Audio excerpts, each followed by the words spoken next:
You wake before dawn in your modest home near the Golden Horn. The familiar sounds of Constantinople stirring to life around you. But today is different. Today marks the beginning of what might be the last journey of your life, or if fortune smiles upon you, the journey that will secure your family's future for generations to come. The year is 847 CE, and you are Nikephoros the Younger, a middle-aged merchant who has spent the last 15 years trading in local markets, accumulating just enough capital to take the ultimate gamble, joining a caravan bound for the legendary markets of Samarkand and beyond. The decision to join the Silk Road trade wasn't made lightly. For months, you've wrestled with the mathematics of survival versus profit. The goods waiting in the markets of Central Asia. Silk so fine it seems to capture light itself. Spices that could transform the blandest meal into a feast fit for the emperor. Precious stones that sparkle like captured stars. These treasures promise returns of 400, 500, even 1,000% profit if they can be brought safely back to Constantinople. But that single word, safely, carries the weight of 1,000 potential disasters. Your wife, Maria, hasn't spoken to you for 3 days, not since you sold the small vineyard her father left her as a dowry. The money from that sale, combined with your life savings and a loan secured against your house, has purchased your entry into this grand gamble. You've bought a share in a caravan organized by Simeon the Syrian, a grizzled veteran of the eastern routes who claims to have made the journey to Samarkand 7 times and lived to tell about it. Whether this is true or merely the boastful exaggeration of a man trying to inspire confidence in nervous investors is something you'll discover in the months to come.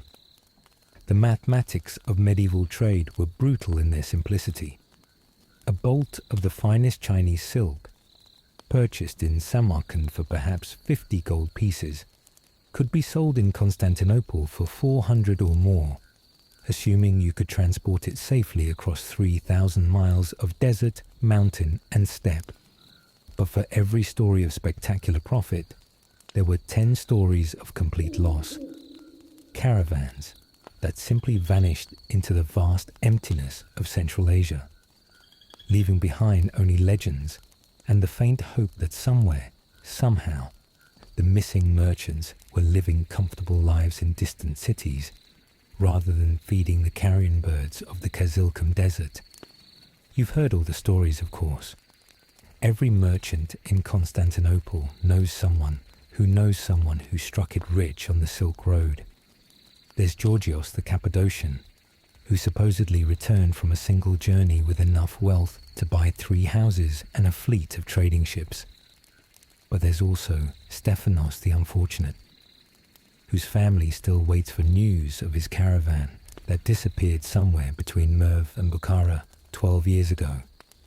The uncertainty is part of the intoxication of the trade. In a world where most people's lives are determined by birth and rarely rise above subsistence, the Silk Road offered the tantalizing possibility of transformation, of becoming someone entirely different from who you were born to be. The preparation for your journey has consumed every waking hour for the past 6 months. You've had to learn not just the basics of long-distance trade, but the complex social and political realities of the route ahead. The Silk Road in 847 CE passes through the territories of at least a dozen different rulers, each with their own customs, currencies, and expectations of tribute. The Abbasid Caliphate controls much of the western portion of the route, but their authority weakens as you move further east into the lands controlled by various Turkish tribes and local strongmen, who recognize no authority but their own strength. Your partner in this venture, if he can be called that, is Mahmud ibn Tahir, a Muslim merchant from Damascus, who has agreed to share costs and risks with you. This partnership across religious lines is typical of Silk Road commerce. Necessity breeds tolerance in ways that peace and prosperity never could. Mahmoud brings to the partnership his knowledge of Arabic and Persian, his contacts among the Muslim merchant communities along the route, and most importantly, his experience with desert travel. You bring your knowledge of Byzantine currency and trade practices, your connections in Constantinople's markets, and your ability to evaluate the European demand for Eastern goods. Together, you've assembled what you hope is a reasonable selection of trade goods for the eastward journey. The bulk of your investment is in Byzantine gold coins, which are recognized and accepted throughout the known world.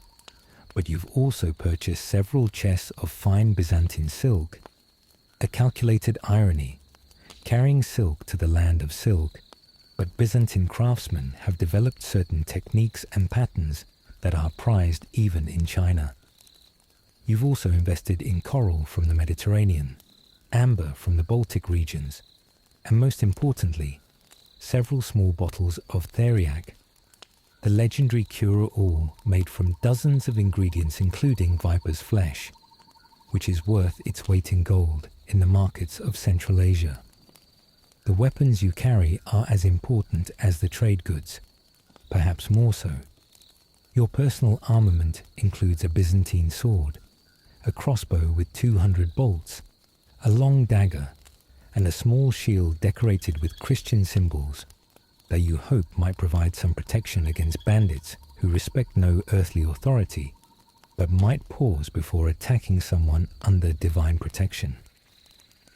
Mahmoud carries a curved saber in the Arab style, a composite bow with a full quiver, and several throwing knives whose use he has demonstrated with disturbing skill during your practice sessions outside the city walls. But individual weapons are almost meaningless against the threats you'll face. The real security for your caravan comes from its size and organization.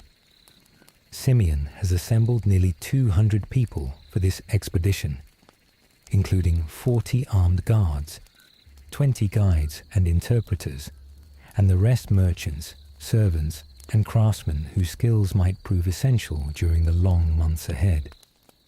The guards are a mixture of Byzantine soldiers seeking fortune outside the regular army, Arab warriors loyal to various Muslim merchants, and a handful of Turkish horse archers whose reputation for ferocity is matched only by their skill with the composite bow.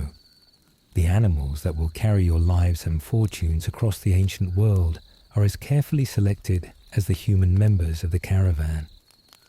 Camels form the backbone of any Silk Road expedition. These remarkable creatures can carry loads of up to 400 pounds each, can survive for days without water, and possess an almost supernatural ability to find their way across trackless desert. Your share of the caravan includes ownership of 12 camels, ranging from a massive male that Mahmoud has nicknamed Mountain to a young female whose gentle temperament has earned her the name Blessing. But camels, despite their legendary endurance, are not the perfect solution to Silk Road transport that they might appear to be. They are expensive to purchase and maintain, requiring specialized knowledge to keep healthy. They are vulnerable to certain diseases that can sweep through a herd with devastating speed. Most importantly, they are utterly useless in the mountain passes that form a crucial part of the eastern route. In the high passes of the Hindu Kush and the Pamirs, only yaks and specially trained mountain horses can survive the altitude and cold. This means that most caravans must either change animals multiple times during their journey, selling their camels and purchasing yaks or horses as terrain demands, or maintain multiple types of animals throughout the expedition. Both solutions are expensive and complicated, requiring local knowledge and trading relationships that take years to develop. This is one of the reasons why most Silk Road merchants worked in partnerships with local intermediaries, rather than attempting to complete the entire journey themselves. The social dynamics of caravan organization were as complex as the logistics. Every major expedition was essentially a temporary city, complete with its own government, laws, and social hierarchy. Simeon, as the caravan leader, held authority equivalent to that of a military commander, with the power to make decisions of life and death for every member of the expedition. Below him were the various group leaders, the captain of guards, the chief guide, the masters of different merchant associations, and the religious leaders who provided spiritual guidance for the diverse communities within the caravan. The morning of departure arrives with the kind of pre-dawn chill that seeps through wool and linen alike, reminding you that even in the relative comfort of Constantinople, the natural world cares nothing for human ambitions. You've been awake since the call to morning prayers echoed across the city, not from religious devotion, but from the kind of nervous energy that makes sleep impossible.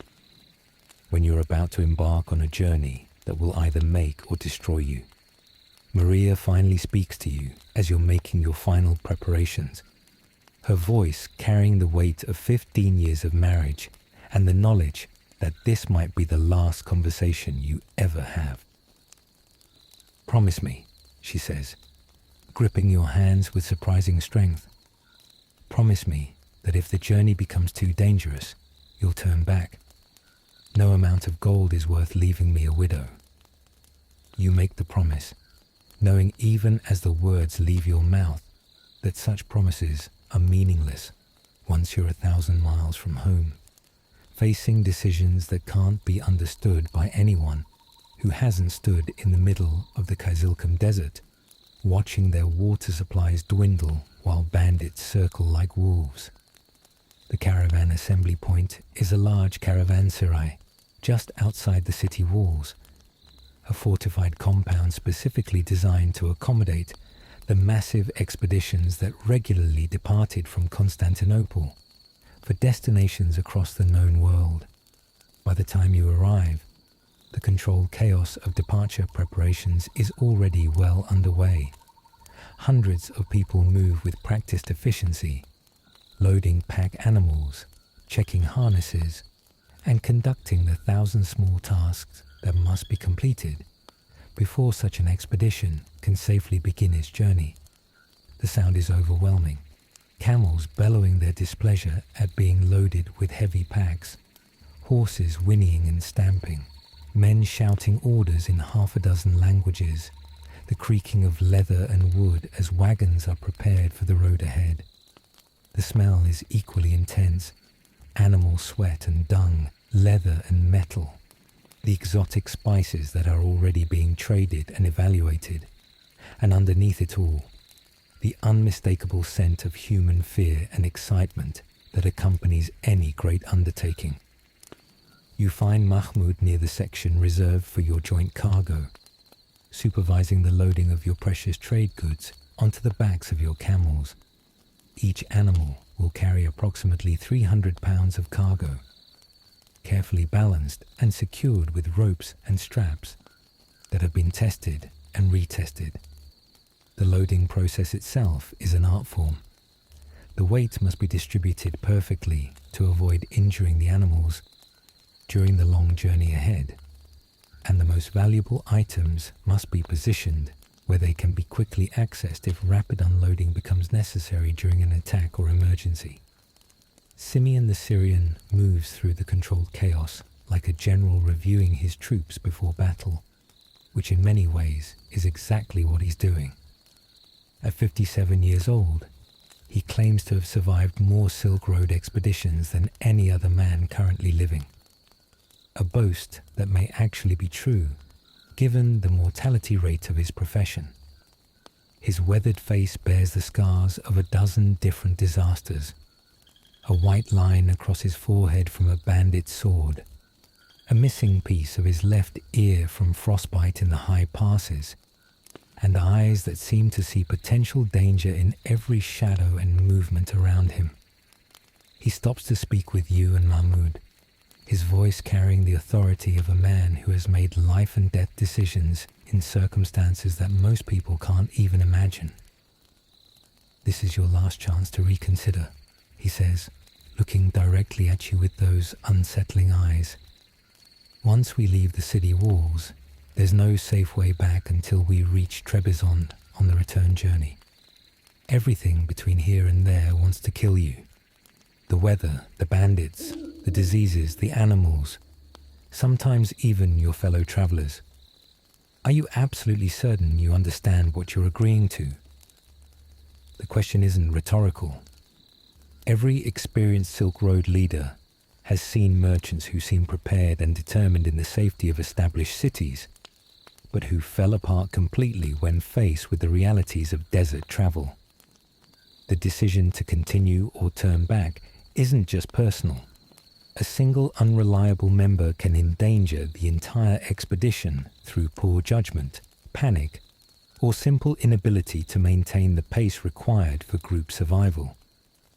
You look around at your fellow merchants, trying to read their faces for signs of the same doubts that are gnawing at your own confidence. There's Basil the Younger, a cloth merchant from Thessalonica, who seems to view the entire expedition as a grand adventure rather than the life-threatening gamble it actually is. His optimism is either inspiring or terrifying, depending on your perspective. Beside him stands Gregory the Tall, whose family has been involved in Eastern trade for 3 generations, and who approaches the journey with the kind of methodical preparation that comes from understanding exactly what he's facing. The religious diversity of the caravan is immediately apparent and somewhat unsettling for someone raised in the relatively homogeneous Christian environment of Byzantine society. Along with the Orthodox Christians like yourself, there are Catholics from Italian city-states, Nestorian Christians from Syria and Mesopotamia, Muslims of various sects, a few Jewish merchants, and even a handful of Manichaeans, whose beliefs you don't entirely understand, but whose reputation for honesty in business dealings precedes them.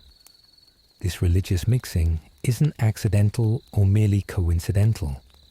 The Silk Road trade required cooperation across religious and cultural lines because no single group controlled enough of the route to make exclusionary policies practical.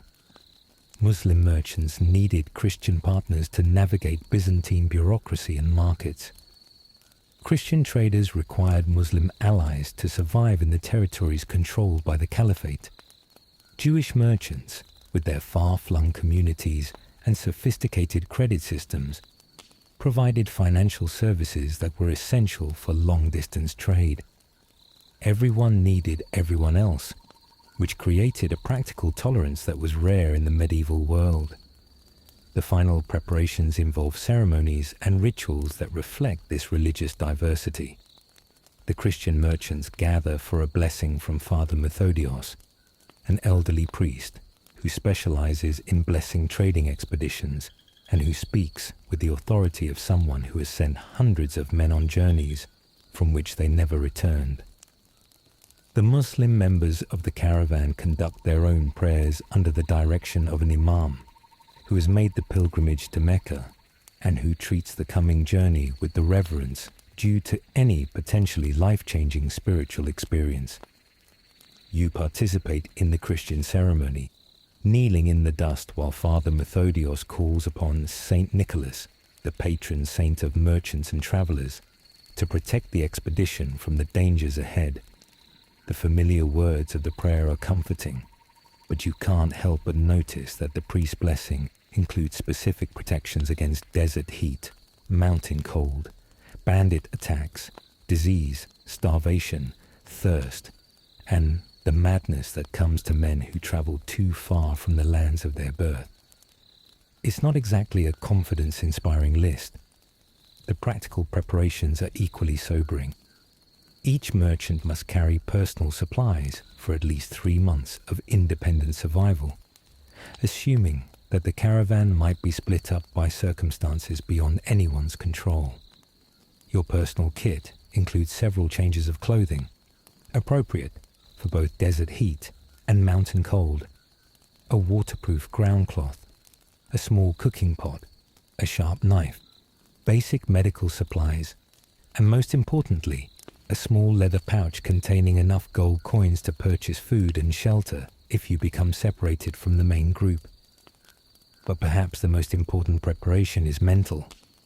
Simeon gathers all the merchants for a final briefing that serves as much to weed out the psychologically unprepared as to provide practical information.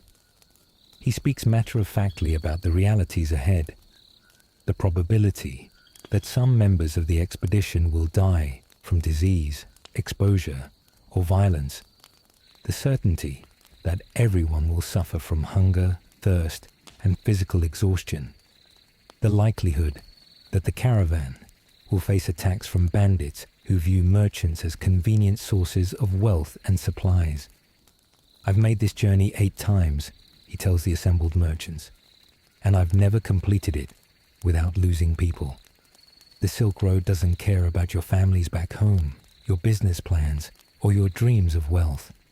It will test every aspect of your character and physical endurance, and it will kill you without hesitation if you make mistakes, or if you're simply unlucky. Anyone who isn't prepared for that reality should leave now, and there's no shame in making that choice." 3 merchants take his advice and withdraw from the expedition, liquidating their investments and returning to their normal lives. You watch them go with a mixture of contempt and envy, wondering if their decision represents wisdom or cowardice. The question will haunt you for the entire journey ahead. The moment of actual departure arrives not with ceremony or fanfare, but with the practical necessity of beginning the journey while the morning is still cool and the animals are fresh. Simeon gives a simple command in Arabic, which is immediately translated into Greek, Latin, and Persian by the various interpreters, and the massive caravan begins to move with the ponderous inevitability of a landslide. The first few hours of travel are almost anticlimactic, after months of preparation and days of nervous anticipation. The route leads southeast from Constantinople, along well-established roads that have been used by traders for centuries.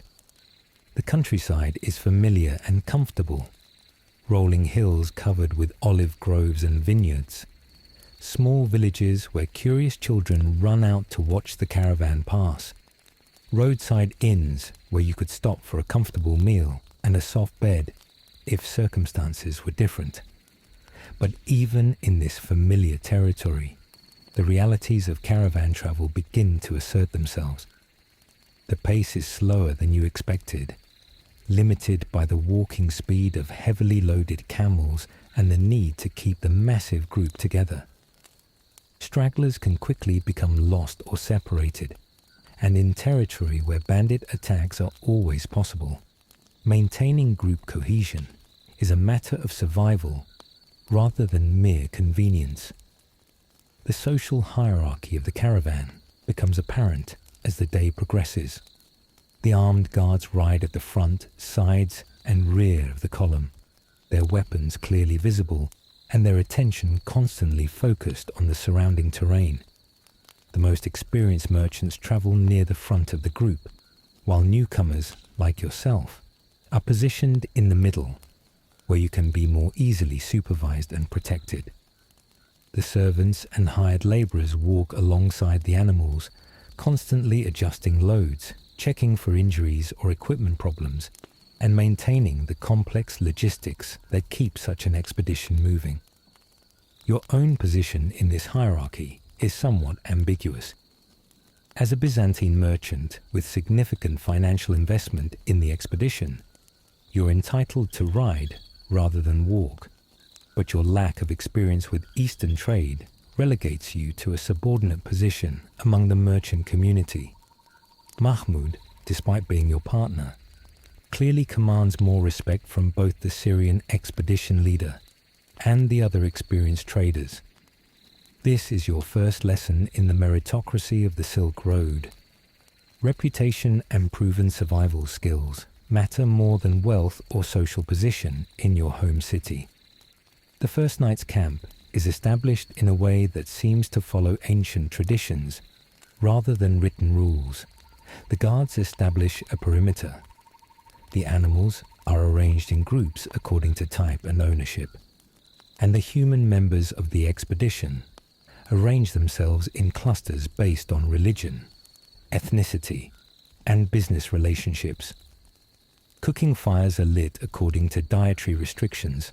Muslims and Jews maintain their own food preparation areas, while Christians share communal cooking arrangements that seem both economical and socially bonding. You share a fire with Mahmud, 2 other Byzantine merchants, and a Nestorian Christian from Edessa who speaks Arabic better than Greek despite his religious affiliation. The conversation is stilted at first. Everyone is still adjusting to the reality of what they've committed to, and the knowledge that these men might be your closest companions for the next year or more creates an artificial intimacy that feels uncomfortable. The food is simple but adequate. Dried meat, hard bread, cheese that will last for weeks without spoiling, and tea that tastes strange but provides a welcome warmth as the night air grows cold. This meal represents luxury compared to what you'll be eating once the caravan moves beyond the reach of regular supply stations.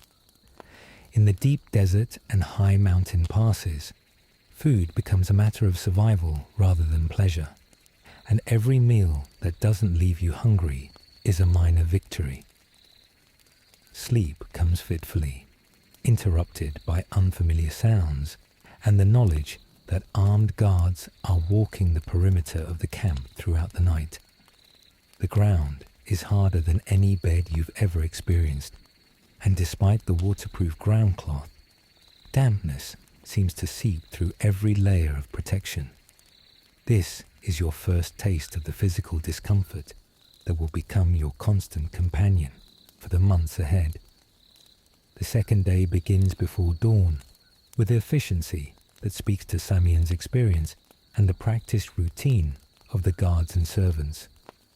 The animals are loaded, the camp is policed for any abandoned items or security hazards, and the caravan is ready to move while the morning star is still visible in the eastern sky.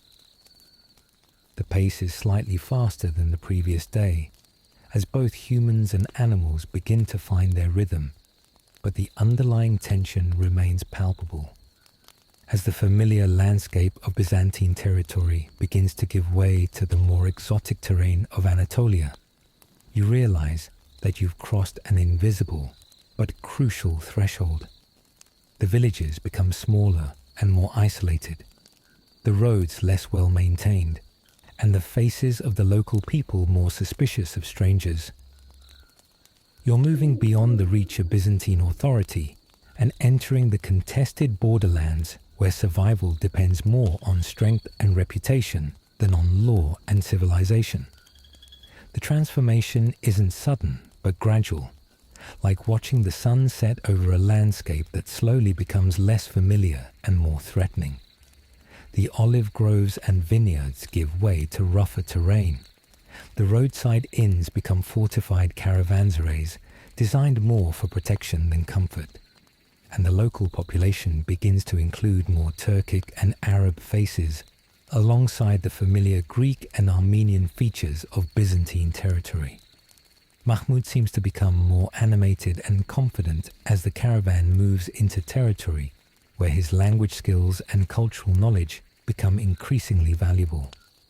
He begins pointing out landmarks and sharing stories of previous journeys, tales that are both fascinating and terrifying in their implications. There's the ruined caravanserai where his brother's caravan was attacked by Kurdish bandits 3 years ago, resulting in 12 deaths and the loss of half their trade goods. There's the mountain pass, where a caravan he knew personally was caught in an early snowstorm and lost 30 people to exposure before reaching safety. These stories aren't told for dramatic effect but rather as practical education. Every landmark along the Silk Road has its history of disasters and successes, and learning these histories is essential for understanding the risks and opportunities that lie ahead.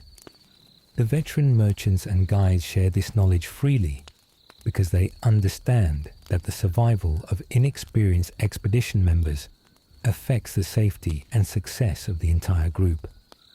By the third day, the initial excitement and nervousness of departure has settled into something approaching routine, but it's a routine shadowed by constant awareness of vulnerability. You're now far enough from Constantinople that returning home independently would be nearly as dangerous as continuing with the caravan. And yet, you're still in the relatively safe western portion of the route. The real dangers, desert crossings, mountain passes, territories controlled by hostile tribes, still lie ahead. The evening camp on the third night feels different from the previous stops. There's less conversation around the cooking fires, more attention paid to weapons and guard duties, and a general sense that the expedition has moved beyond the point where adventure and excitement can mask the reality of what everyone has committed to. This is the psychological point of no return, the moment when even the most optimistic participants begin to understand that they've embarked on something that will test every aspect of their character and endurance. You lie awake that night, listening to the sounds of the camp. Guards calling softly to each other as they change shifts, animals moving restlessly in their picket lines, the distant howl of wolves that may or may not represent a threat to the expedition. The stars overhead are the same ones you've seen from your home in Constantinople, but they seem different somehow, colder and more distant, as if reflecting the vast emptiness that stretches ahead. Tomorrow, the caravan will begin the approach to the first major checkpoint of the journey, the fortress city of Trebizond, on the Black Sea coast. This will be the last major Byzantine settlement along the route, the final opportunity to purchase supplies at reasonable prices, send messages home, or reconsider the entire enterprise. After Trebizond, the caravan will enter the true wilderness of the eastern routes, where every decision carries the weight of life and death, and where the comfortable certainties of civilized life become distant memories. As sleep finally comes, your last conscious thought is a recognition that you've become someone different from the person who left Constantinople 3 days ago. The transformation isn't complete. That will take months of hardship and challenge, but it has begun.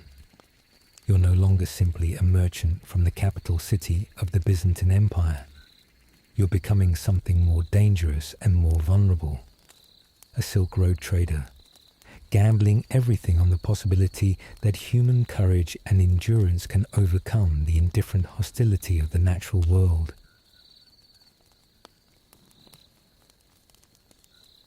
Three months into your journey, you stand at the edge of the Kizilkum Desert, and the sight before you defies every assumption you once held about the limits of human endurance.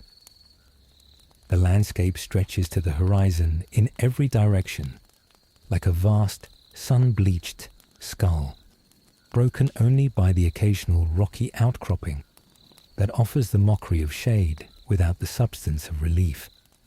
The temperature at dawn is already approaching what would be considered unbearable heat in Constantinople, and the sun has barely begun its daily assault on anything foolish enough to be caught in this wasteland without adequate protection. You are no longer the nervous but optimistic merchant who departed from Byzantine territory with dreams of Eastern riches dancing in your head.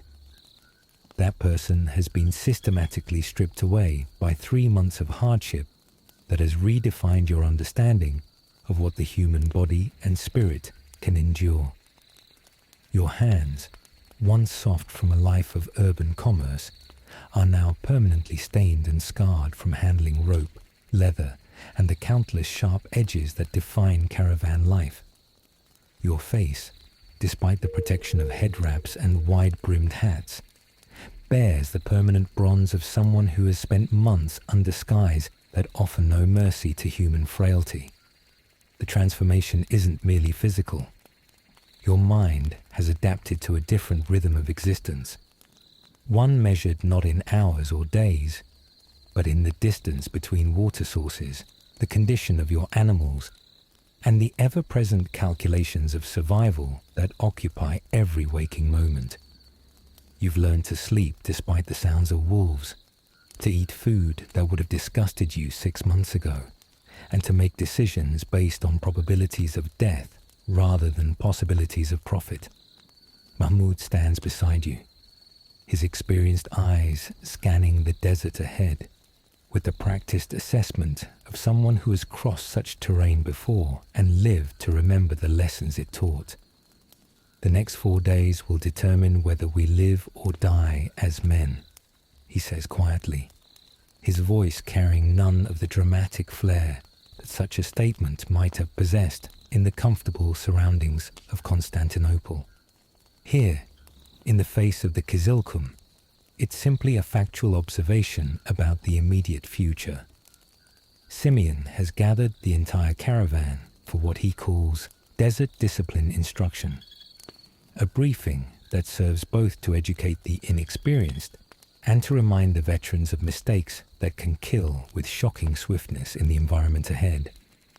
The assembled merchants, guards and servants listen with the intensity of students whose final examination will be administered by the desert itself, where failure means not a poor grade but death by thirst, exposure, or the various forms of madness that extreme heat can inflict on the human mind. Water is now more valuable than gold, Simeon begins, his weathered face serious in a way that makes his usual military bearing seem almost casual by comparison. Every drop must be rationed, measured, and accounted for. Anyone caught wasting water or taking more than their allotment will be left behind, regardless of their investment in this expedition or their value to the group. The desert makes no exceptions for wealth, experience, or good intentions. The water discipline he describes is more complex than simple rationing. Each person's daily allocation has been calculated based on their body weight, their role in the caravan, and their demonstrated ability to conserve and manage their supplies. Guards receive slightly larger rations because their survival is essential to the group's security, but even they must account for every sip. Merchants like yourself receive standard rations that have been proven adequate for survival, but not comfort, while servants and laborers receive slightly less, a harsh reality that reflects the brutal pragmatism required for group survival in extreme conditions. But water management involves more than simple distribution. The timing of consumption is crucial. Drinking too much during the heat of the day can actually increase dehydration through excessive sweating, while drinking too little can lead to heat exhaustion that makes rational decision-making impossible. The temperature of water matters as well. Warm water is absorbed more efficiently by the body than cold water, which means that the human instinct to seek cold drinks can actually work against survival in desert conditions. The camels, your four-legged partners in this ordeal, require their own complex water management system. These remarkable animals can survive for days without drinking, but when they do drink, they consume enormous quantities of water that must be carefully planned and budgeted. A fully loaded camel can drink up to 30 gallons of water in a single session, which represents nearly a week's worth of human rations. The timing of camel watering must be coordinated with the location of water sources along the route, requiring navigation skills and local knowledge that take years to develop. Your personal preparation for the desert crossing represents months of accumulated learning about survival in conditions that would have been unimaginable in your previous life. Your clothing has been carefully selected and modified for maximum protection with minimum weight. The traditional Byzantine garments you wore at the beginning of the journey have been replaced by loose-fitting robes in light colors that reflect heat while allowing air circulation. Your head is protected by multiple layers, a close-fitting cap that absorbs sweat, a larger head covering that provides shade, and a face veil that can be adjusted to protect against blowing sand while still allowing vision and breathing. The equipment you carry reflects the harsh lessons learned during the first 3 months of travel. Your original pack, designed for comfort and organization, has been replaced by a desert kit that prioritizes durability and emergency survival capability. Every item has been tested under extreme conditions and proven essential. There's a small mirror for signaling, a sharp knife for cutting rope or fabric, a flint and steel that will work even in sand and wind, and most importantly, a backup water container that you guard with the same intensity you once reserved for your most valuable trade goods. The psychological preparation is perhaps more important than the physical arrangements. Desert travel requires a mental discipline that urban life never demands. You must be able to endure hours of monotonous walking in extreme heat without allowing your mind to wander into dangerous fantasies or despair. You must remain alert to navigation markers and potential hazards, while simultaneously conserving mental energy for the decision-making that survival requires. Most challenging of all, you must maintain hope and determination in an environment that seems designed to crush human ambition and reduce even the strongest individuals to desperate animals concerned only with the next drink of water. The route ahead has been planned with obsessive attention to detail, but plans in the desert are always subject to revision based on conditions that can change without warning.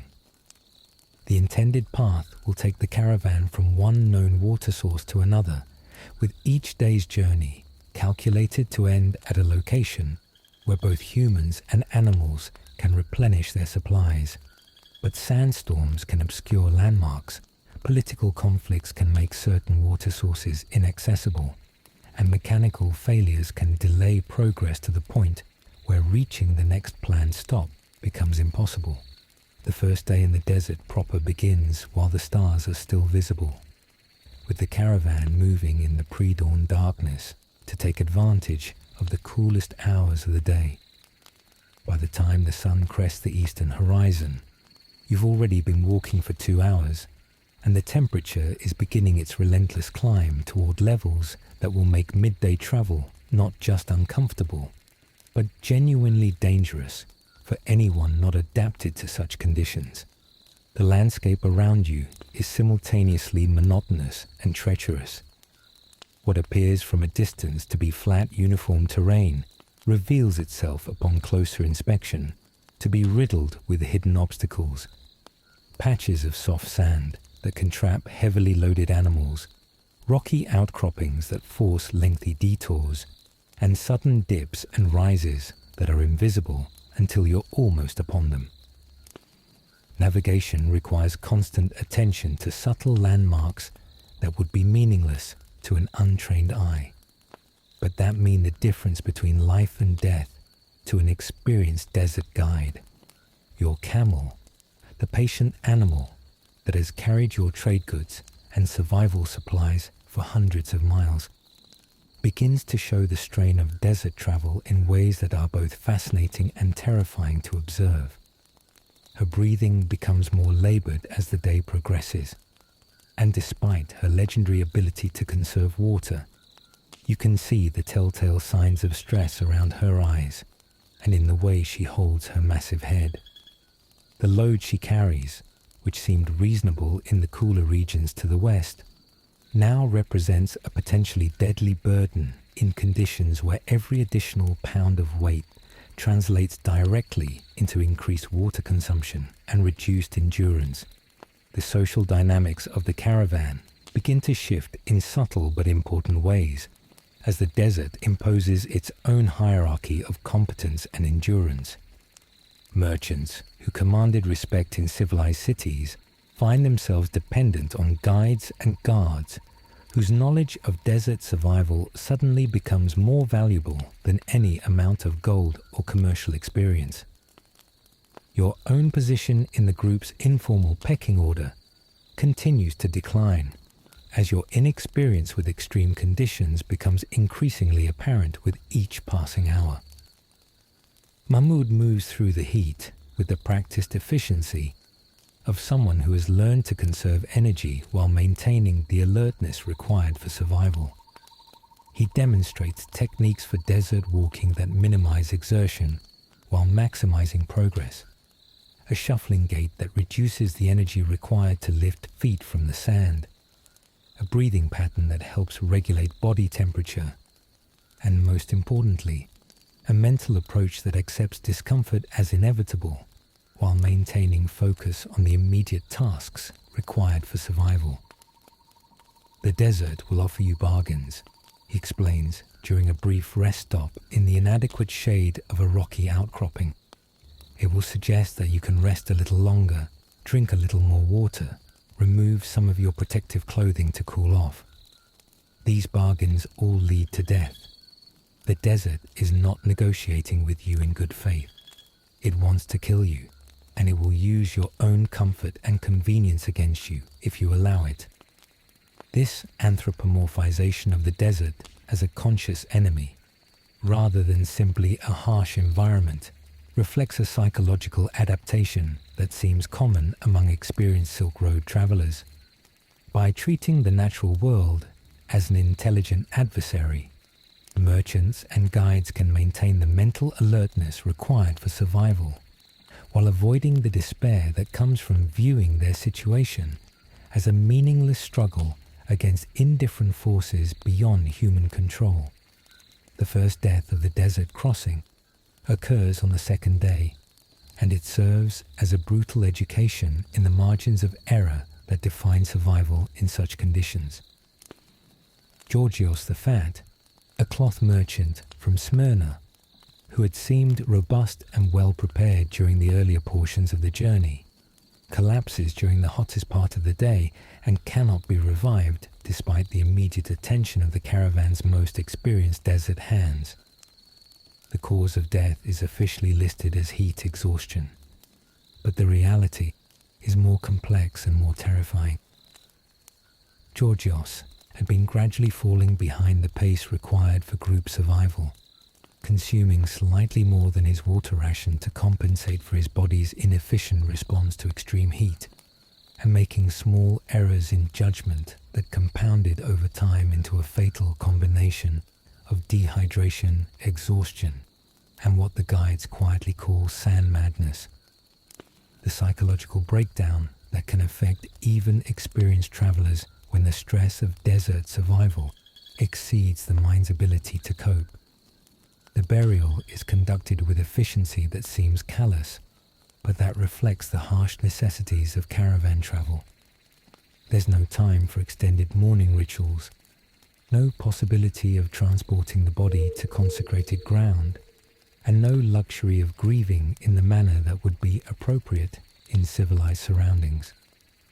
Georgios is buried in a shallow grave marked only by a pile of stones, and the caravan resumes its march within an hour of his death. The psychological impact of witnessing this death affects every member of the expedition in different ways. Some merchants become more grimly determined, viewing Georgios's fate as a cautionary tale that reinforces the importance of strict discipline and careful preparation. Others begin to show signs of the creeping despair that can be as deadly as any physical ailment in conditions where survival depends as much on mental strength as on physical endurance.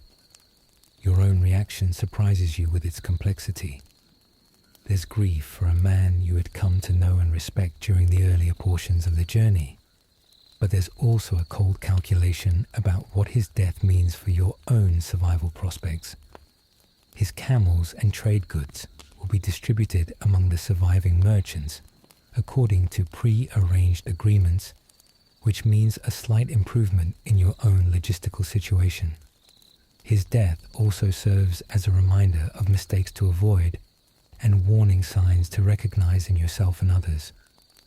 The third day brings the first major sandstorm of the crossing, a meteorological event that transforms the already challenging environment into something approaching a vision of hell. The storm begins as a barely visible disturbance on the southern horizon, a yellowish haze that experienced guides recognize immediately as the harbinger of potentially deadly weather. Within an hour, the entire caravan is engulfed in a howling maelstrom of wind and sand that reduces visibility to arm's length and makes normal communication impossible. The procedure for surviving a desert sandstorm has been drilled into every member of the expedition, but the reality of implementation under actual storm conditions proves far more difficult than the training sessions suggested. Animals must be arranged in protective formations, with the most vulnerable positioned in the center and the most hardy used as windbreaks for the rest. Humans must seek whatever shelter is available, while maintaining physical contact with their neighbors to prevent anyone from becoming lost in the blinding conditions. You find yourself crouched behind your camel's bulk, sharing the inadequate protection with two other merchants, and trying to breathe through fabric that seems designed to filter air, while simultaneously filling your nose and mouth with sand. The sound of the storm is unlike anything you've ever experienced, a constant roaring punctuated by the sharp crack of wind-driven debris striking whatever obstacles it encounters. The psychological pressure of being trapped in such conditions, unable to see beyond your immediate surroundings and uncertain about the duration of the ordeal, creates a form of claustrophobic panic that must be consciously suppressed to avoid dangerous decisions. The storm lasts for 8 hours, though time becomes meaningless when measured against the constant assault of wind and sand. When it finally passes, the transformed landscape reveals the true power of desert weather to reshape the physical world without warning. Familiar landmarks have been buried or altered beyond recognition. The carefully planned route has been obliterated by shifting sand, and several of the expedition's animals have been injured by flying debris. The immediate aftermath of the storm requires a complete reassessment of the caravan's situation and capabilities. Water supplies have been contaminated by sand infiltration, requiring careful filtration before consumption. Navigation must be re-established using landmarks that may no longer exist in recognizable form. Most seriously, the storm has cost the expedition nearly a full day of travel time, which means that reaching the next planned water source will require forced marching at a pace that may exceed the endurance of both humans and animals. The fourth day of the desert crossing dawns clear and still, with the kind of deceptive tranquility that experienced desert travelers recognize as potentially more dangerous than the obvious threats posed by storms or extreme heat. The absence of wind means that the sun's rays strike the desert floor without the cooling effect of air movement, creating conditions where the sand itself becomes hot enough to cause burns through the soles of boots, and the ground radiates heat like a vast oven designed to slowly cook anything unfortunate enough to be caught in its embrace. Simeon's morning briefing carries an undertone of controlled desperation that even his military discipline cannot entirely conceal. The sandstorm has created complications that threaten the survival of the entire expedition. The next reliable water source is still more than a day's march ahead, but the animals are showing signs of severe stress that may make maintaining the necessary pace impossible. Several camels are displaying the swollen tongues and labored breathing that indicate dangerous levels of dehydration, while others have developed the kind of listless behavior that often precedes complete collapse. The human members of the caravan are faring no better. 3 more merchants are showing early signs of heat exhaustion, including Constantine the Younger, whose family connections had secured him a place in the expedition, despite his obvious lack of preparation for extreme travel. His face has taken on the flushed, swollen appearance that indicates dangerous overheating, and his speech has become slurred in a way that suggests his ability to make rational decisions is being compromised by his body's struggle to maintain essential functions. The water discipline that seemed harsh but manageable during the first days of desert travel has now become a matter of desperate calculation. Every sip must be weighed against the immediate need for hydration versus the longer-term requirement to have sufficient supplies to reach safety. The temptation to consume more than the allotted ration grows stronger as physical distress increases. But giving in to that temptation means certain death when the supplies run out with rescue still days away. You find yourself engaged in internal negotiations that would have seemed insane during your comfortable life in Constantinople. Your body demands water with an urgency that makes rational thought difficult, while your mind tries to calculate whether you can afford to wet your lips, or whether even that small indulgence might represent the difference between survival and death. The constant awareness of the leather water bottle at your side becomes a form of torture, as you measure the remaining contents against the distance yet to be traveled. The psychological effects of extreme dehydration begin to manifest in ways that are both fascinating and terrifying to observe in yourself and others. Rational thought becomes increasingly difficult as the brain struggles to function with inadequate fluid levels. Simple tasks that would normally require no conscious effort, walking in a straight line, maintaining awareness of your surroundings, remembering recent conversations, become challenging endeavors that require deliberate concentration. Mahmoud has begun displaying the kind of grim focus that you've learned to associate with truly desperate situations.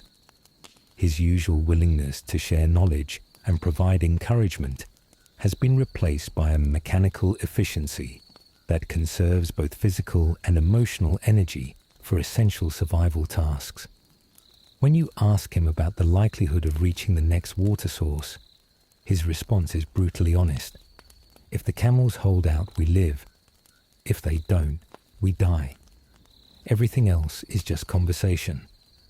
The desert around you has taken on an almost supernatural quality of malevolence, as if the landscape itself is actively working to destroy anyone foolish enough to challenge its dominion. The heat creates visual distortions that make navigation increasingly difficult. Distant landmarks appear to shift position. Mirages offer the cruel mockery of water that doesn't exist, and the horizon seems to retreat as you approach it, creating the impression that progress is impossible despite hours of painful effort. The first camel collapse occurs during the hottest part of the 4th day, when the sun has transformed the desert floor into something approaching the surface of a forge. Mountain, the massive male camel that had seemed invincible during the earlier portions of the journey, simply stops walking and settles to the ground with the resigned dignity of an animal that has reached the limits of its legendary endurance. The decision about what to do with a collapsed camel involves calculations that reduce human relationships to their most basic survival components. The animal's load must be redistributed among the remaining camels, but this additional weight may push other animals beyond their capacity to survive. Some of the trade goods must be abandoned to reduce the total burden, which means accepting financial losses that represent years of careful saving and planning. Most brutally, the question arises whether the collapsed animal should be killed for its meat and blood, resources that could mean the difference between survival and death for the human members of the expedition. The decision is made by Simeon without consultation or debate. Mountain is killed with a swift stroke of a sharp knife, and his meat is distributed among the expedition members with the same mechanical efficiency that governs all other aspects of desert survival. The taste of raw camel meat, consumed in small portions to conserve the body's water for digestion, becomes your introduction to a level of desperation that transforms previous notions of civilized behavior into dangerous luxuries. The blood, carefully collected and rationed, provides essential fluid that helps extend your survival time, but consuming it requires overcoming cultural and religious prohibitions that had seemed absolute during your comfortable urban life. The fifth day brings no relief from the conditions that are systematically destroying the expedition's ability to continue. 2 more merchants collapse and must be left behind with small supplies of water and the theoretical possibility of rescue, if they can survive until the main caravan reaches help and sends back a relief party. The practical reality is that these men have been abandoned to die, but admitting this fact openly would destroy the morale required for the survivors to continue their own struggle for survival. Your own condition has deteriorated to the point where each step requires conscious effort and planning. Your water ration has been reduced to sips so small that they provide psychological comfort rather than meaningful hydration. Your trade goods, the precious cargo that justified this entire enterprise, have been reduced to the most valuable and portable items, with the rest abandoned along the trail like markers of your journey toward either salvation or death. The mental effects of extreme dehydration create a dreamlike quality where the boundaries between reality and hallucination become increasingly unclear. You find yourself conducting conversations with people who aren't present, making plans for business ventures in cities you may never see again, and experiencing moments of euphoria that alternate with periods of crushing despair. But somehow, through a combination of stubborn determination, mechanical routine, and what can only be described as divine intervention or remarkable luck, the caravan continues to move toward the distant promise of water and safety.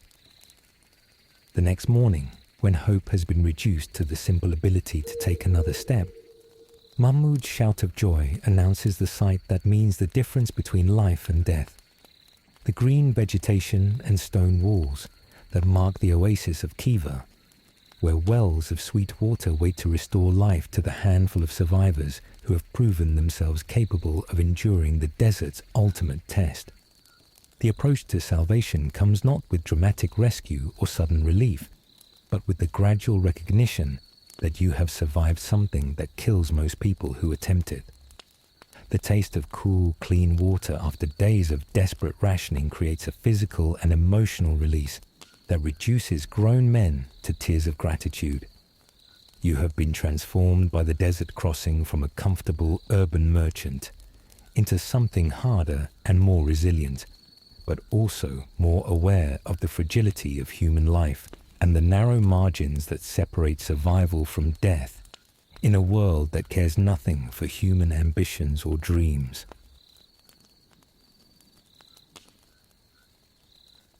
The mountains will lie to you, Rustam explains in his mixture of Persian and Turkic that requires translation for most of the expedition members. They will show you paths that seem easy but lead to death. They will offer you shelter that becomes a trap. They will promise you safety that turns into disaster without warning. Above all, they will make you believe that you can push just a little further, climb just a little higher, rest just a little longer.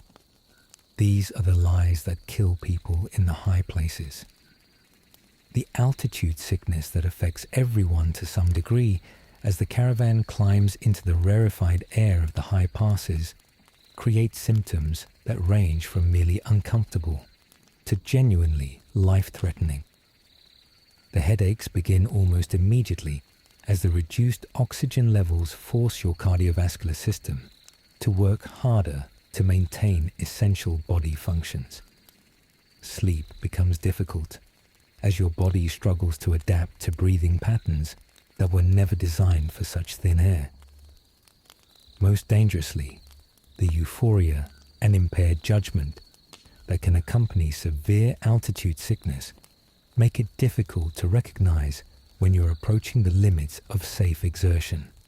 Your personal preparation for mountain travel has required the acquisition of entirely new skills and equipment.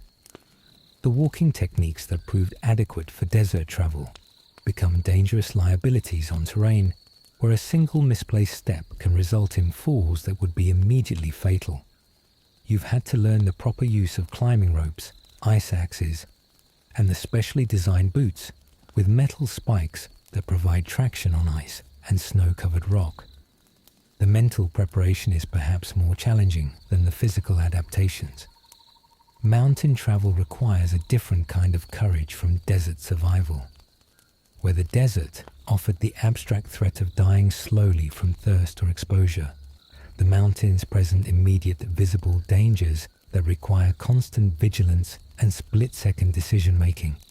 The sight of a 1,000-foot drop just inches from the narrow path you're following creates a psychological pressure that must be consciously controlled to avoid the kind of panic that makes fatal mistakes inevitable. The trade goods that have survived the desert crossing must undergo another brutal culling as the reduced carrying capacity of yak transport forces. Difficult decisions about what items are valuable enough to justify the risk and expense of mountain transport. Your precious silk, reduced by desert heat and sandstorms, but still representing a substantial investment, must compete for space with the food, fuel, and survival equipment that mean the difference between life and death at extreme altitude. The social dynamics of the expedition undergo subtle but important changes as the group adapts to mountain conditions. The hierarchies established during desert travel remain largely intact, but new specialists emerge whose knowledge becomes crucial for survival. Rustam and his fellow mountain guides assume positions of authority that supersede even Simeon's leadership in matters related to route selection, weather assessment, and technical climbing decisions. The first week of mountain climbing destroys any romantic notions about the majesty and beauty of high-altitude travel that you might have harbored during the relatively comfortable approach march through the foothills. The reality of moving heavily loaded pack animals and exhausted humans up slopes that seem designed to defeat any form of progress creates a grinding, methodical struggle where every step forward must be earned through conscious effort and determination. The physical effects of altitude become more pronounced with each day's climb toward the high passes that represent the only feasible routes through the mountain barrier. Your body's desperate attempt to adapt to the reduced oxygen levels creates symptoms that range from merely uncomfortable to genuinely frightening. The constant headaches make concentration difficult at precisely the time when awareness and good judgment are most essential for survival. The nausea and loss of appetite occur when your body most needs fuel for the extraordinary physical demands of high-altitude travel. Sleep at altitude becomes a form of torture that leaves you more exhausted than the previous day's exertions.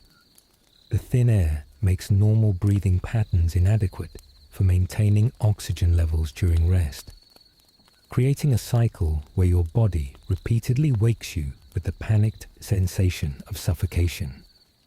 The cold penetrates through layers of protective clothing that seemed adequate at lower elevations, creating conditions where genuine rest becomes impossible, even when exhaustion makes it desperately necessary.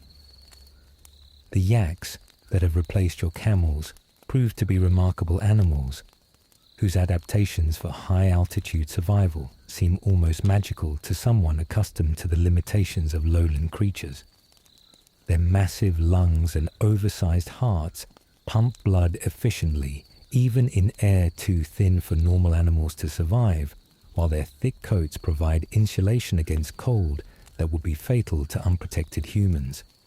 But even these hardy animals show signs of strain as the caravan climbs toward elevations that test the limits of their legendary endurance.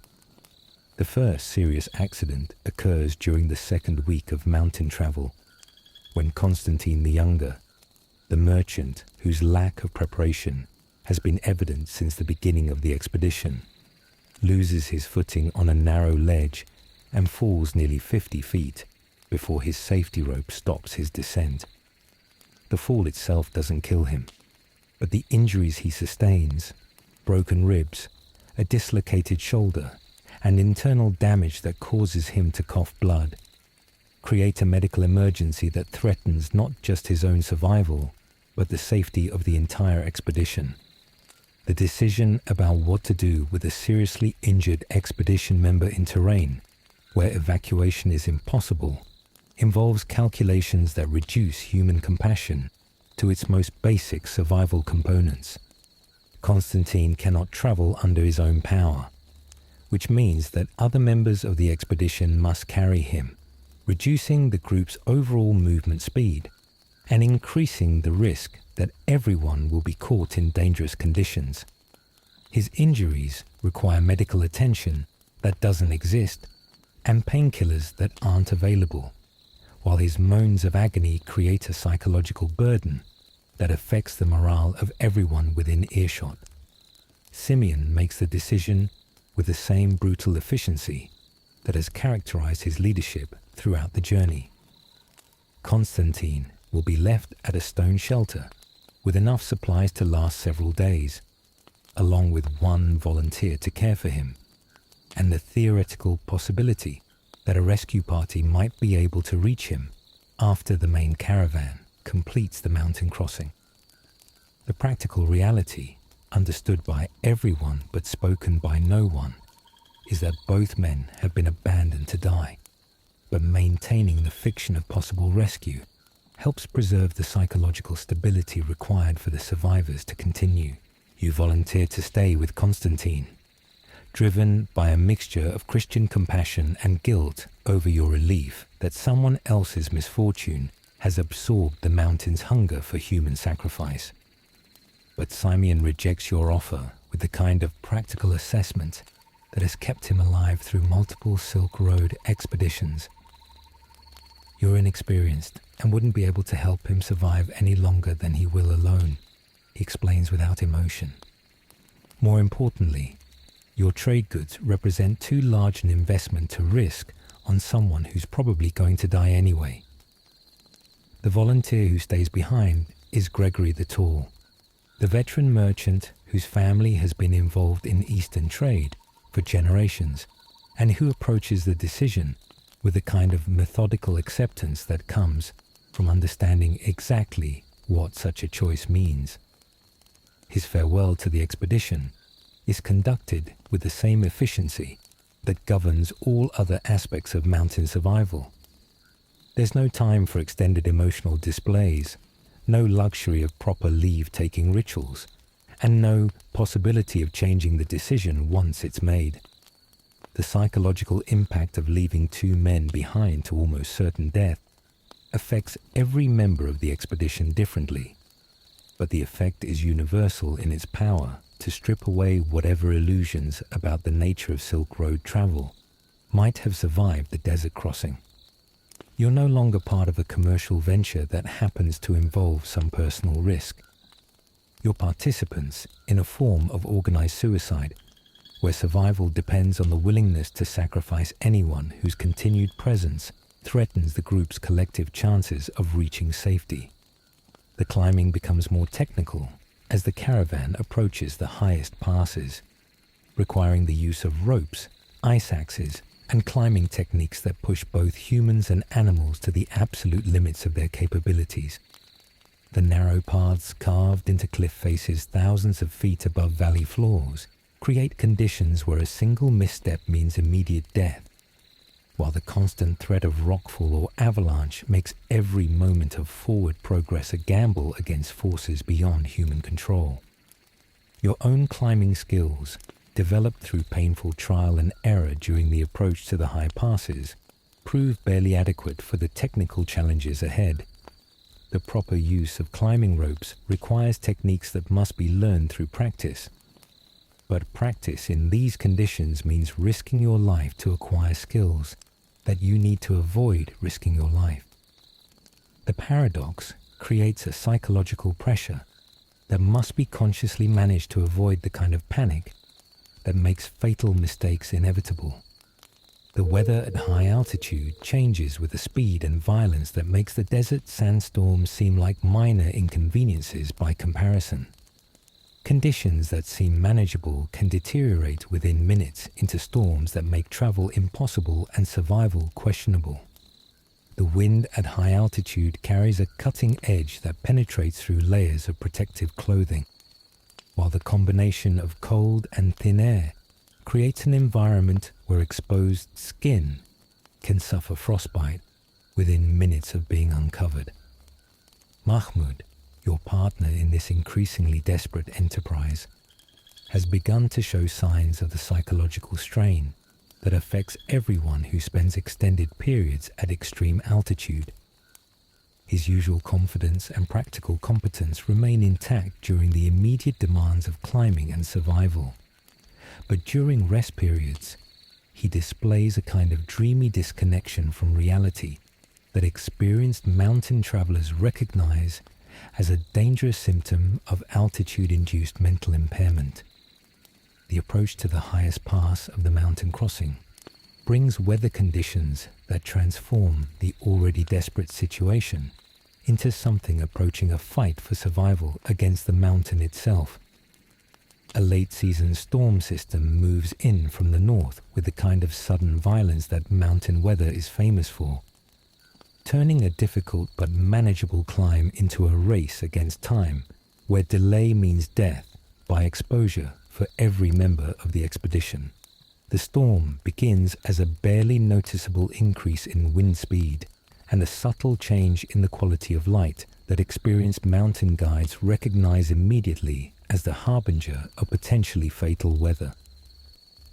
Within 2 hours, the entire caravan is struggling through conditions where visibility is reduced to arm's length by driving snow, where the wind creates a constant roar that makes communication impossible except at shouting distance, and where the temperature has dropped to levels that make exposed flesh freeze within minutes. The decision to continue climbing rather than seek shelter reflects the brutal mathematics of mountain survival. The expedition is caught between elevations, too high to descend safely in the storm conditions, too low to reach the pass before the weather makes further progress impossible. The only option is to continue upward through conditions that seem designed to kill anyone foolish enough to challenge them, hoping to reach the comparative safety of the pass before exhaustion and exposure claim lives that have already survived 6 months of nearly impossible travel. Your personal battle against the storm becomes a test of every survival skill and mental resource you've developed during the long months of travel. The proper management of clothing and equipment requires constant attention. Too many layers and you overheat during the physical exertion of climbing, creating sweat that will freeze against your skin when you stop moving. Too few layers and you lose body heat faster than physical activity can replace it, beginning the process of hypothermia that can kill with shocking speed at high altitude. The yaks, despite their legendary cold tolerance, begin to show signs of severe stress as the storm intensifies and the climbing becomes more technical. Several animals develop the labored breathing and sluggish movement that indicates dangerous levels of exhaustion, while others show signs of the disorientation that can affect even well-adapted animals when conditions exceed their evolutionary limits.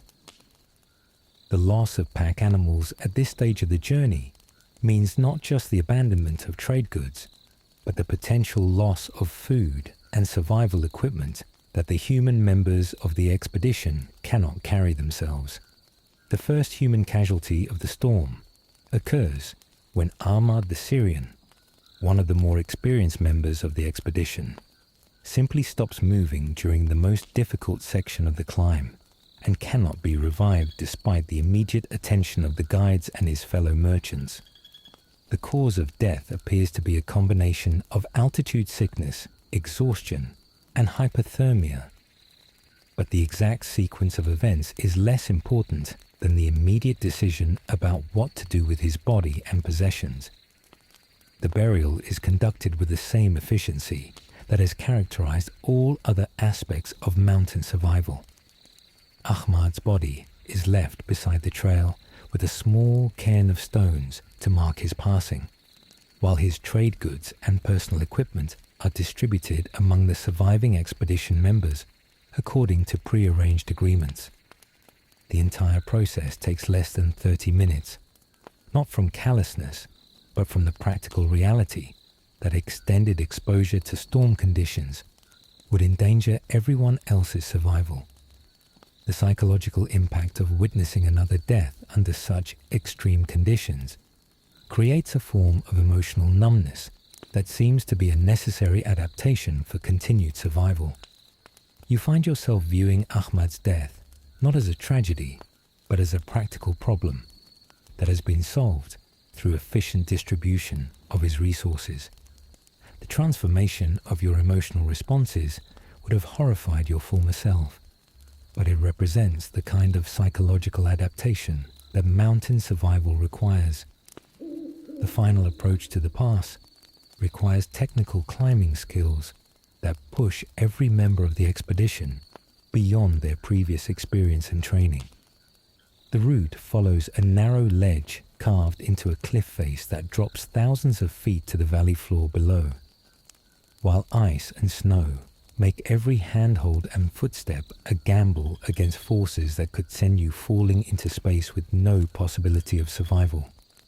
The climbing must be accomplished while managing pack animals, whose cooperation is essential, but whose panic could drag their handlers to their deaths. Your own climb to the pass becomes a meditation on the nature of fear and the human capacity for endurance, under conditions that seem designed to exceed every possible limit. Each step requires conscious planning and execution. Each handhold must be tested for reliability, and each breath must be carefully managed to provide adequate oxygen for continued exertion. The mental discipline required to maintain focus and judgment under such conditions draws on psychological resources that you didn't know existed and that may be permanently depleted by the experience. The moment of reaching the pass comes not with triumph or relief, but with the exhausted recognition that you've survived something that kills most people who attempt it. The view from the highest point of the crossing reveals the route ahead. More mountains, more technical climbs, more opportunities for weather, altitude, and terrain to claim lives that have already been tested beyond reasonable limits.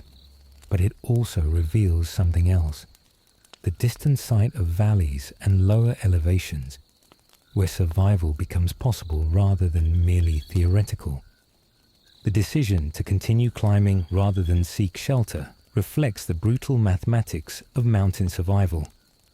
The expedition is caught between elevations, too high to descend safely in the storm conditions, too low to reach the pass before the weather makes further progress impossible.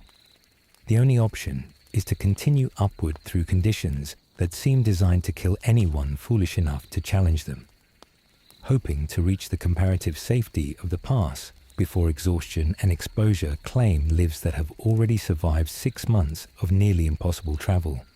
Your personal battle against the storm becomes a test of every survival skill and mental resource you've developed during the long months of travel.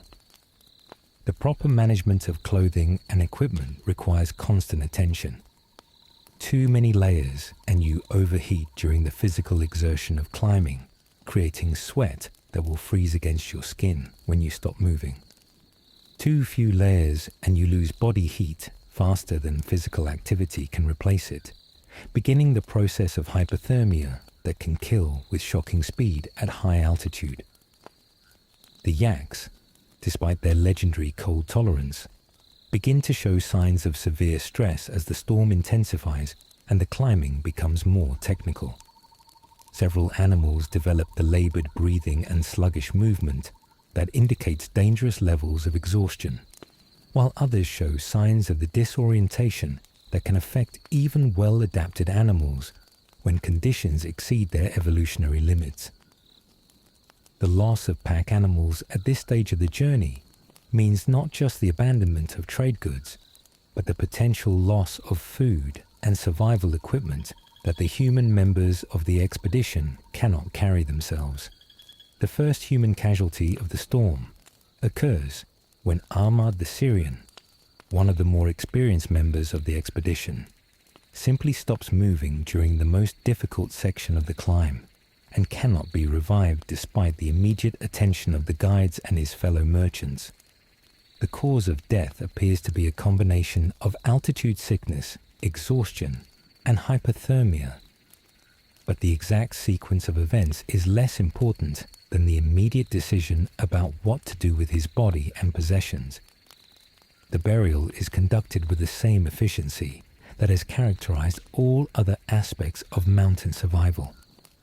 Ahmad's body is left beside the trail with a small cairn of stones to mark his passing, while his trade goods and personal equipment are distributed among the surviving expedition members according to pre-arranged agreements. The entire process takes less than 30 minutes, not from callousness, but from the practical reality that extended exposure to storm conditions would endanger everyone else's survival.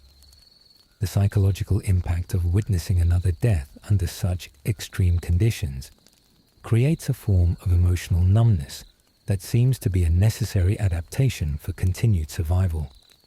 You find yourself viewing Ahmad's death not as a tragedy, but as a practical problem that has been solved through efficient distribution of his resources. The transformation of your emotional responses would have horrified your former self, but it represents the kind of psychological adaptation that mountain survival requires. The final approach to the pass requires technical climbing skills that push every member of the expedition beyond their previous experience and training. The route follows a narrow ledge carved into a cliff face that drops thousands of feet to the valley floor below, while ice and snow make every handhold and footstep a gamble against forces that could send you falling into space with no possibility of survival. The climbing must be accomplished while managing pack animals, whose cooperation is essential, but whose panic could drag their handlers to their deaths. Your own climb to the pass becomes a meditation on the nature of fear and the human capacity for endurance, under conditions that seem designed to exceed every possible limit. Each step requires conscious planning and execution. Each handhold must be tested for reliability, and each breath must be carefully managed to provide adequate oxygen for continued exertion. The mental discipline required to maintain focus and judgment under such conditions draws on psychological resources that you didn't know existed and that may be permanently depleted by the experience. The moment of reaching the pass comes not with triumph or relief, but with the exhausted recognition that you've survived something that kills most people who attempt it. The view from the highest point of the crossing reveals the route ahead. More mountains, more technical climbs, more opportunities for weather, altitude, and terrain to claim lives that have already been tested beyond reasonable limits. But it also reveals something else: the distant sight of valleys and lower elevations, where survival becomes possible rather than merely theoretical. The descent from the pass proves nearly as dangerous as the ascent, as exhausted humans and animals navigate technical terrain while dealing with the psychological letdown that comes after extreme exertion. Several more expedition members are lost to falls, avalanches, and the various forms of accident that claim lives when judgment is impaired by fatigue and relief. But somehow, through a combination of skill, determination, and what can only be called miraculous luck, enough of the original expedition survives to continue the journey toward the markets of Central Asia, where the surviving trade goods might justify the terrible cost of bringing them so far from their origins. As you descend toward lower elevations, where the air becomes thick enough to breathe without conscious effort, and where temperatures allow for genuine rest rather than mere survival, you realize that you've been transformed once again by experiences that few humans ever face and fewer still survive. The comfortable merchant who left Constantinople seems like a different person entirely. Someone whose concerns and ambitions were shaped by a world where survival could be taken for granted and where the greatest risks were financial rather than mortal. You've learned that human endurance has limits that can be reached and sometimes exceeded, but always at a cost that changes the survivor in fundamental ways. The mountains have taught you that courage isn't the absence of fear, but the ability to function despite terror. That wisdom often means accepting losses that would have seemed unthinkable in more comfortable circumstances, and that survival sometimes requires decisions that civilized society would consider monstrous, but that represent the only rational response to conditions where normal moral calculations become irrelevant. The trade goods that have survived the mountain crossing represent more than mere commercial cargo. They're proof of human ability to overcome challenges that seem designed to defeat any form of progress. Testimony to the kind of determination that drives people to risk everything for the possibility of transformation, and symbols of the connections between distant civilizations that make such desperate journeys seem worthwhile despite their terrible cost in human life and suffering.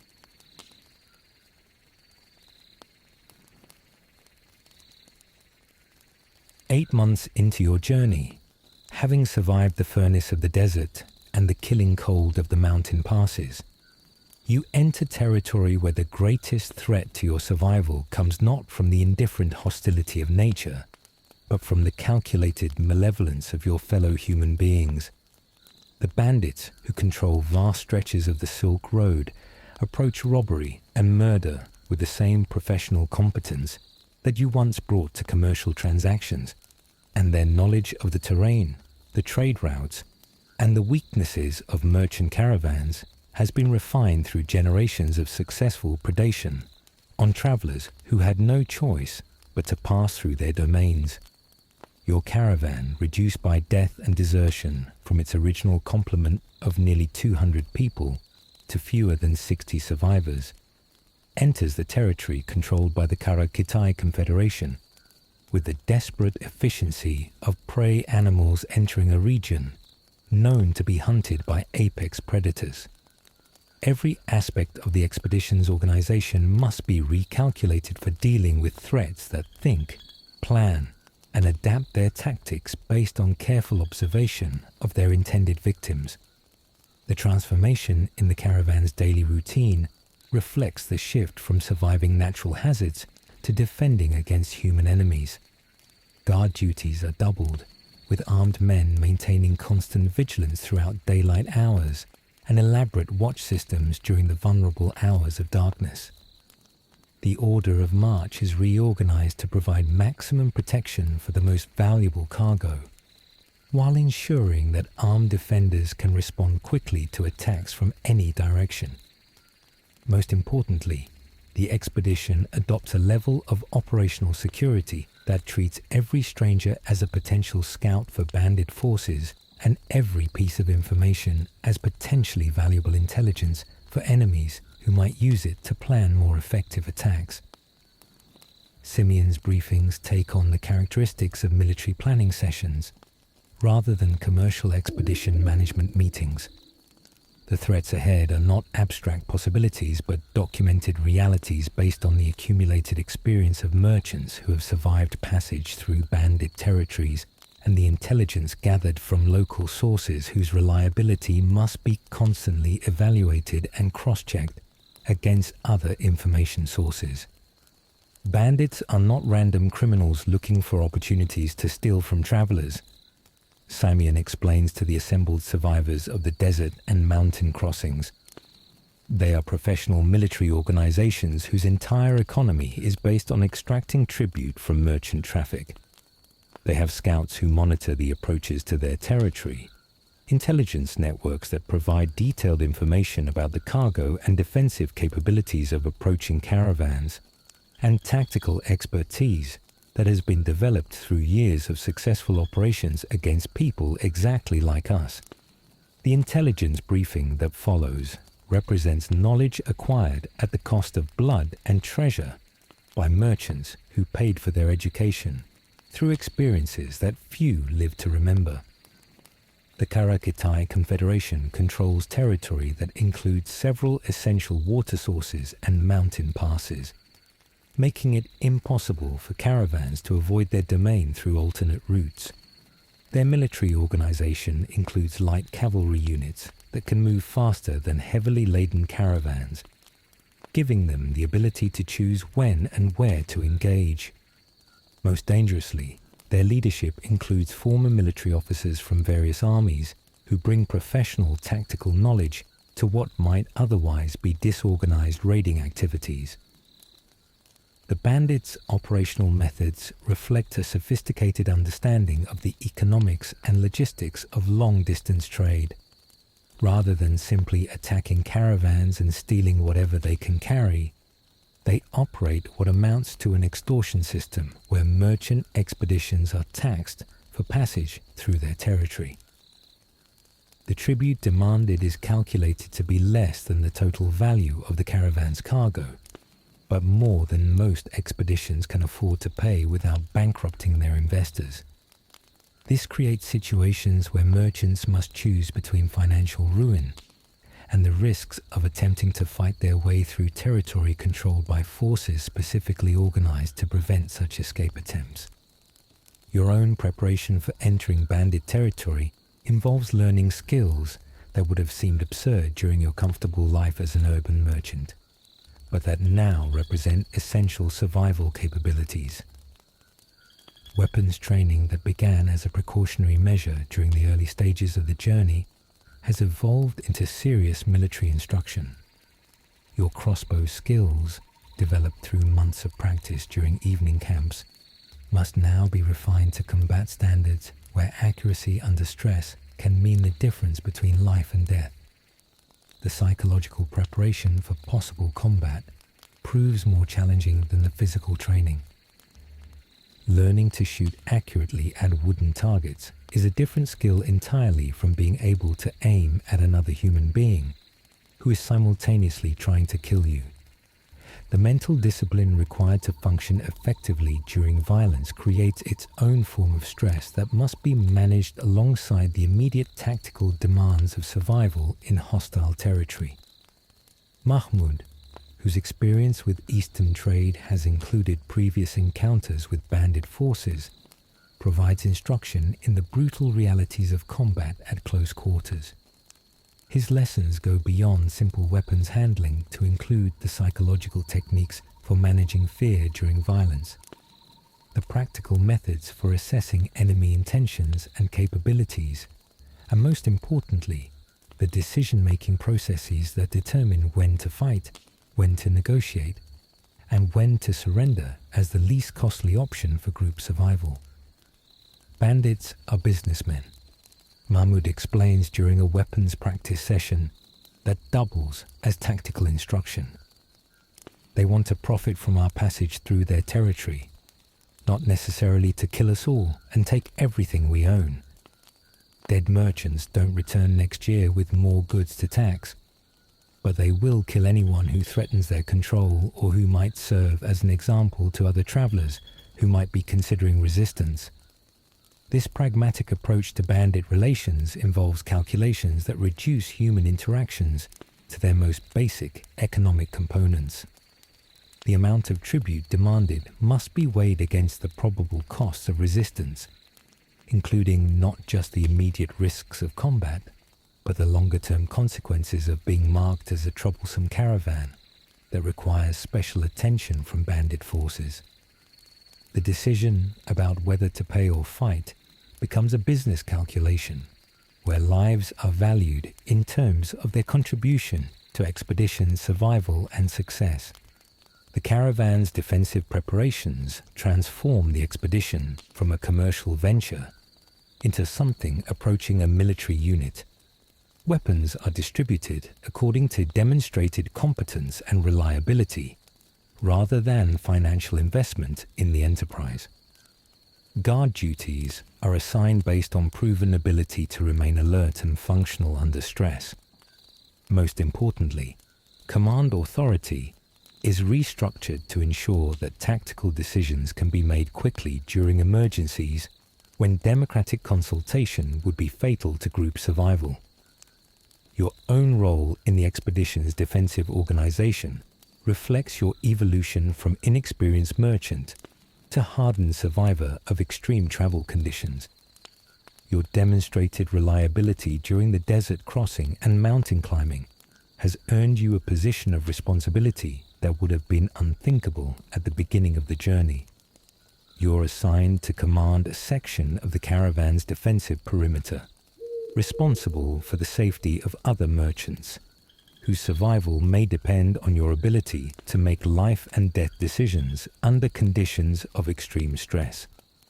The approach to the first known bandit checkpoint creates tension that affects every member of the expedition in different ways. Some merchants become grimly focused on the immediate tactical situation, checking weapons and equipment with the methodical efficiency that extreme stress can produce in experienced individuals. Others show signs of the psychological breakdown that can occur when people accustomed to civilized interactions are forced to confront the reality of organized violence as a normal part of their environment. The checkpoint itself proves to be a sophisticated operation that reflects the Bandit Confederation's understanding of how to extract maximum profit from merchant traffic, while minimizing their own risks and expenses. The physical installation consists of fortified positions that command the only practical route through a narrow mountain pass, with clear fields of fire that would make any attempt to fight through the position suicidal for heavily loaded caravans. But more importantly, the checkpoint operates according to established procedures that give it the appearance of legitimate authority, rather than simple criminal extortion. The negotiation process that determines whether your caravan will be allowed to pass safely through bandit territory unfolds with the formality of a diplomatic conference, complete with protocols, procedures, and ceremonial elements that mask the underlying reality of organized extortion, conducted under threat of violence. The bandits approach the interaction with the professional competence of tax collectors who happen to be armed with weapons designed for killing rather than accounting, and their knowledge of merchant operations proves far more sophisticated than you had expected from what you had assumed would be simple criminal opportunists. The bandit leader who conducts the negotiations introduces himself as Tengri Khan, a title that may or may not represent his actual name, but that clearly indicates his position within the Confederation's hierarchy. His appearance suggests military background rather than simple criminal opportunism. His weapons and equipment are well maintained and professionally arranged. His bearing carries the confidence of someone accustomed to command authority and most unsettling. His knowledge of your expedition's cargo, route, and defensive capabilities indicates an intelligence network that has been monitoring your progress for weeks or possibly months. Welcome to the domain of the Karakitai Confederation. Tengri Khan begins in heavily accented Persian that nonetheless demonstrates sophisticated command of the diplomatic language used for such negotiations. Your passage through our territory requires payment of traditional fees that help us maintain the security and infrastructure that makes safe travel possible. We are reasonable people who prefer profitable relationships to unnecessary violence. but we are also practical people who understand that our authority must be respected if it is to be effective. The traditional fees he mentions prove to be a carefully calculated percentage of your caravan's total value, determined through assessment procedures that demonstrate detailed knowledge of current market prices for various trade goods. Tengri Khan's assistants conduct what amounts to a professional inventory of your cargo, evaluating quality, quantity, and probable market value with expertise that rivals your own commercial experience. Their assessment process is thorough, efficient, and disturbingly accurate in its evaluation of your expedition's financial resources. The tribute demanded represents approximately 30% of your total cargo value, a figure that has clearly been calculated to extract maximum profit while leaving enough value intact to justify the merchant's continued participation in trade route traffic. The amount is large enough to ensure significant revenue for the Bandit Confederation, but small enough to make payment preferable to the risks and costs associated with attempting to fight through their territory or find alternate routes that may not exist. Simeon conducts the merchant side of the negotiations with the same professional competence that has characterized his leadership throughout the journey, but his apparent calm masks calculations that involve weighing the immediate costs of tribute against the longer-term consequences of establishing a reputation for easy cooperation with bandit demands. Merchants who pay without resistance may find themselves targeted for additional extortion, while those who negotiate too aggressively may be marked for special attention that makes future passage through the territory impossible. The amount you propose represents a significant portion of our total investment, Simeon responds, with the diplomatic courtesy that characterizes professional negotiations even when conducted under threat of violence. Our investors expect reasonable returns on their capital, and the tribute you suggest would make this expedition unprofitable, even if we encounter no additional difficulties during the remainder of our journey. Perhaps we can discuss terms that would be acceptable to both parties, while recognizing the legitimate interests involved. The negotiation process that follows demonstrates the sophisticated understanding of merchant operations that successful bandit organizations develop through years of experience with trade route traffic. Tengri Khan's counteroffers reflect detailed knowledge of profit margins, transportation costs, and market dynamics that allow him to calculate exactly how much tribute can be extracted without making future merchant traffic economically unfeasible. The discussions include not just immediate payment, but longer-term arrangements that would provide the Bandit Confederation with ongoing revenue from multiple expeditions. Your caravan might be granted preferred status for future passage in exchange for higher immediate tribute, or alternatively, reduced immediate payment in exchange for commitments to route future expeditions through Karakitai territory, regardless of the availability of alternate passages. Your own participation in the negotiations is limited to providing technical information about your specific trade goods when requested, but observing the process provides education in the complex economics of organized extortion that you could never have imagined during your comfortable urban life. The bandits approach tribute collection with the same systematic methodology that you once applied to legitimate commercial transactions, and their understanding of market forces proves as sophisticated as anything you encountered in Constantinople's established trading houses. The psychological pressure of negotiating under threat of violence creates stress that affects judgment and decision-making in ways that must be consciously managed to avoid agreements that seem reasonable under duress, but that prove catastrophic when analyzed under calmer conditions. The constant awareness that refusal to reach acceptable terms could result in immediate violence for every member of the expedition creates urgency that can be exploited by experienced negotiators who understand how to use fear as a tactical advantage. Mahmoud provides counsel based on his previous experience with bandit negotiations, but his advice reflects the brutal pragmatism required for survival in conditions where normal social and legal protections don't exist. Pay what they ask and consider it a business expense, he whispers during a break in the formal discussions. The amount they're demanding is less than what we would lose if they decide to take everything by force. More importantly, paying establishes us as reasonable people who honor their agreements, which may provide protection if we encounter other bandit groups during the remainder of the journey.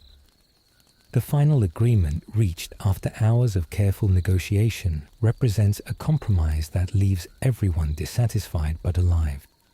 Your caravan will pay tribute equivalent to 25% of cargo value, to be delivered in specific trade goods selected by the bandits, rather than gold or silver that might be traced to particular sources.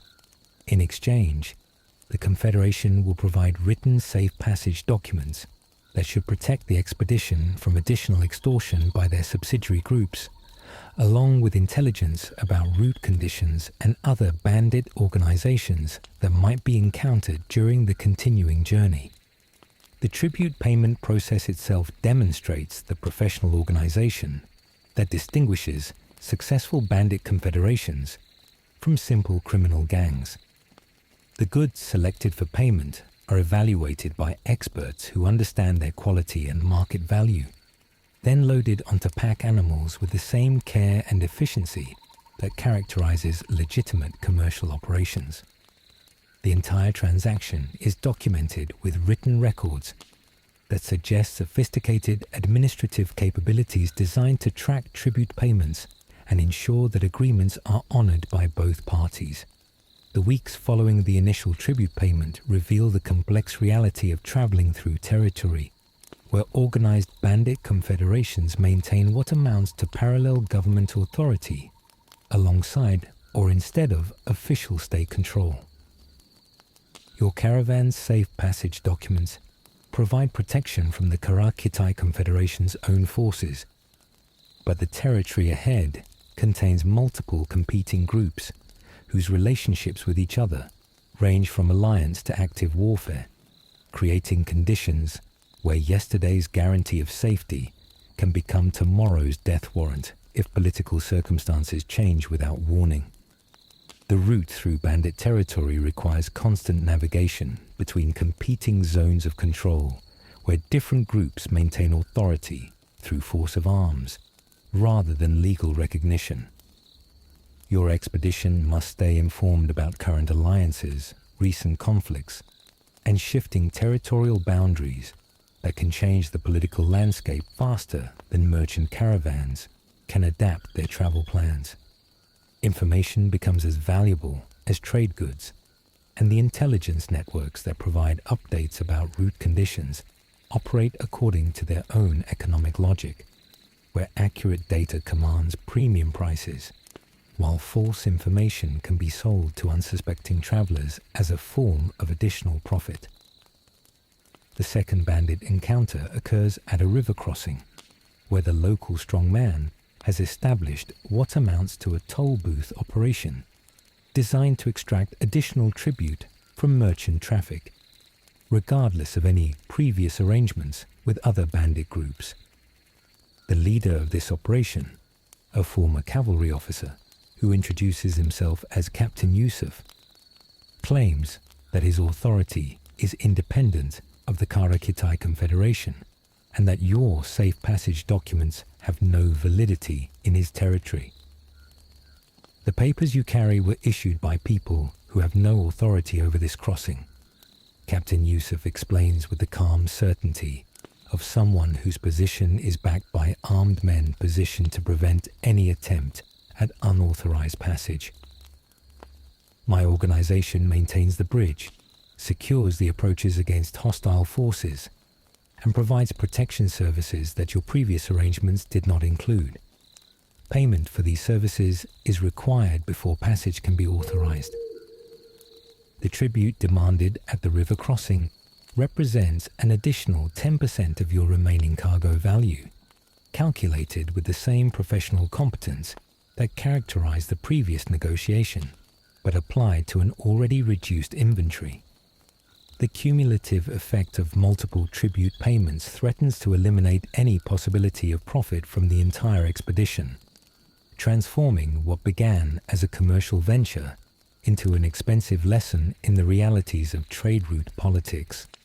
Simeon's response to this additional extortion demand reflects the accumulated stress of months of difficult negotiations conducted under threat of violence. His diplomatic courtesy begins to show cracks that reveal the underlying anger and frustration of someone who has invested years of his life and substantial financial resources in an enterprise that seems designed to transfer wealth from merchants to bandits rather than generate legitimate profit through trade. Your demands, combined with previous tribute payments, would eliminate any reasonable return on our investment, Simeon responds with barely controlled irritation. At some point, the cost of passage through this territory exceeds the value of reaching our intended markets. If that point has been reached, we may be forced to consider alternatives that could prove disadvantageous to everyone involved. The threat implicit in Simeon's statement represents the nuclear option available to merchant caravans facing excessive extortion demands, the possibility of armed resistance that would likely result in the destruction of both the merchant expedition and the bandit forces. But that might serve as an example to discourage future excessive demands from other groups. The calculation involves weighing certain financial loss against probable death, a decision that requires the kind of desperate courage that civilized life never demands. Most importantly, you've learned that the Silk Road trade involves far more than simple transportation of goods between distant markets. It requires navigation through complex political landscapes, where success depends on understanding the motivations and capabilities of various groups whose interests may conflict with merchant objectives, and where survival often depends on the ability to make rapid assessments of evolving threats and opportunities under conditions where mistakes can have fatal consequences. The experience of dealing with organized bandit confederations provides education in the realities of political power that academic study could never convey. You've learned that authority ultimately derives from the ability and willingness to use force effectively, that law and order are luxuries that exist only where someone has the power to enforce them, and that survival in the absence of legitimate governmental protection requires developing capabilities and making alliances that civilized society would consider morally questionable, but that represent rational responses to environments where normal ethical frameworks become dangerously inadequate guides for decision-making.